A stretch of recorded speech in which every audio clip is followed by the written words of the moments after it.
3 दिन माँ को मरे हुआ नहीं कि जाए करके वहाँ भोले बाबा की भी मूर्ति पकड़ लिए, गंगो नहा लिए और ऊपर से जाके राम कथा की व्यास गद्दी में भी बैठ गए। पत्नी खत्म हुई थी। 3 दिन हुआ। कम से कम हमारे यहाँ शौच आदि क्रियाएं 13 दिन के बाद ही शुद्धि मानी जाती है, लेकिन वो 3 दिन में शुद्ध है।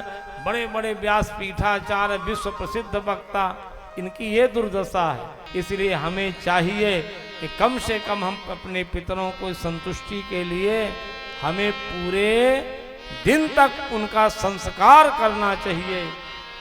संस्कार से ही मानवता का स्वरूप दिखाई पड़ता है। संस्कारहीन तो पशु पक्षी हैं, मानव सारा संस्कारवान है। इसलिए संस्कारवान हो करके हमें संस्कारों को नहीं भूलना चाहिए, संस्कारवान बने रहना चाहिए।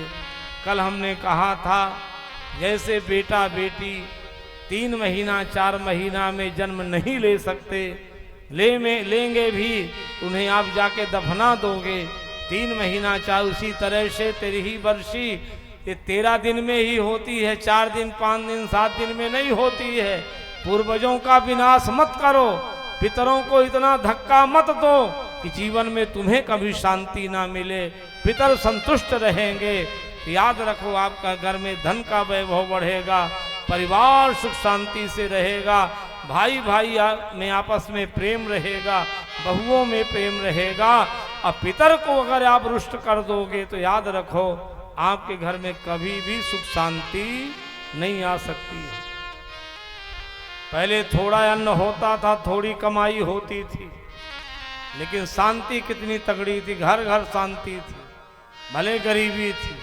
अब सबके पास अमीरी, सबके पास गाड़ी घोड़ा, किसी को फुर्सत नहीं है, इतना धन कमाने में लगे हैं, लेकिन शांति लेस मात्र नहीं है। कोई बेटा से परेशान है, कोई बेटी से परेशान है, कोई पत्नी से परेशान है, कोई जगह जमीन के मुकदमे पर परेशान है। माने कोई न कोई परेशानी उसके सामने खड़ी हुई है। वो कभी भी ये नहीं अनुभव कर सकता कि हम सब तरह से सुखी हैं, कहीं न कहीं भय बना हुआ है। इसलिए हम पितरों को संतुष्ट करें, निश्चित रूप से हमें जीवन में लाभ मिलेगा, हमें शांति मिलेगी, सुख का अनुभव होगा।